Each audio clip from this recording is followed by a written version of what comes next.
నమస్తే. నేను మీ Karthik. Welcome to సనాతనం. మన దసరా వైభవంలో మాట్లాడుకుంటూ ఐదో రోజుకి వచ్చేసాం. ఐదో రోజు ఎవరనుకుంటున్నారు? మహాచండీ అమ్మవారు. ఈ మహాచండీ అమ్మవారి గురించి యాక్చువల్‌గా గత సంవత్సరం నుంచి నేను వింటున్నాను అన్నమాట. ఈ మహాచండీ అమ్మవారు, ఈ చండీ ఆరాధన నేను గత సంవత్సరం నుంచి వింటున్నా. యాక్చువల్‌గా అయితే మన దసరా నవరాత్రుల్లో ఏదో ఒక రోజు మిస్ అవుతూ ఉంటుంది మనకి. అంటే విజయవాడలో మనం బాలాత్రిపుర సుందరి అమ్మవారి కింద వాళ్ళు చేయరు ఫస్ట్ రోజు.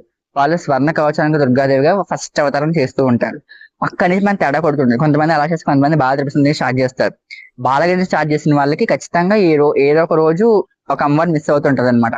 సో అదే విధంగా ఇప్పుడు కొంతమంది ఈ గత సంవత్సరం నుంచి యాడ్ చేసిన చండీ అమ్మవారిని యాడ్ చేశారు. మన దసరా నవరాత్రుల దాంట్లో చండీ అమ్మవారిని యాడ్ చేశారు అనమాట.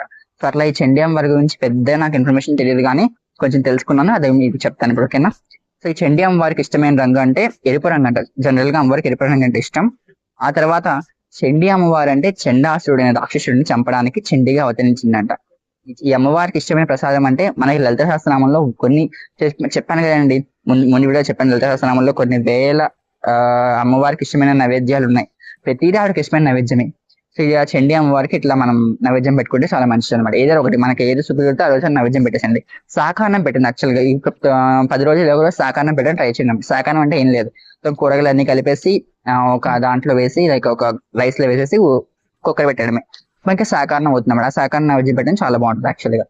ఆ తర్వాత ఈ యొక్క చండీ హోమాలు అనేవి చాలా పెద్ద పెద్ద ప్రముఖ దేవాలయాల్లో కావచ్చు, చిన్న చిన్న దేవాలయాల్లో ఇళ్లలో కూడా చేసుకుంటారు. అండ్ కొంతమంది సప్తచండీ యాగం అని చేస్తారు. అలా కొన్ని ఊర్లో అలా యాగాలు కూడా చేస్తూ ఉంటారు అనమాట.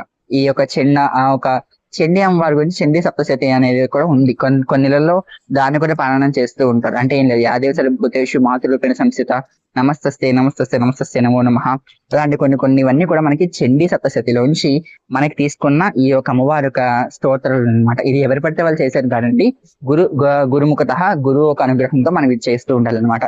చండీ ఆరాధన చాలా పవర్ఫుల్ ఆరాధన. ఎవరు పడితే వాళ్ళు చేసేది కాదు. అందుకే నేను దీని గురించి పెద్దగా మీకు వివరణ ఇవ్వలేకపోతున్నాను. సరే, అయితే వచ్చే వీడియోలో లక్ష్మీ అమ్మవారు అండి, మనందరికి ఇష్టమైన లక్ష్మీదేవి. ఆ లక్ష్మీదేవి గురించి వచ్చే వీడియోలో మనం మాట్లాడుకుందాం. సరేనా? అయితే అందరికి సెలవు. నమస్కారం. శ్రీమాత్రే నమః.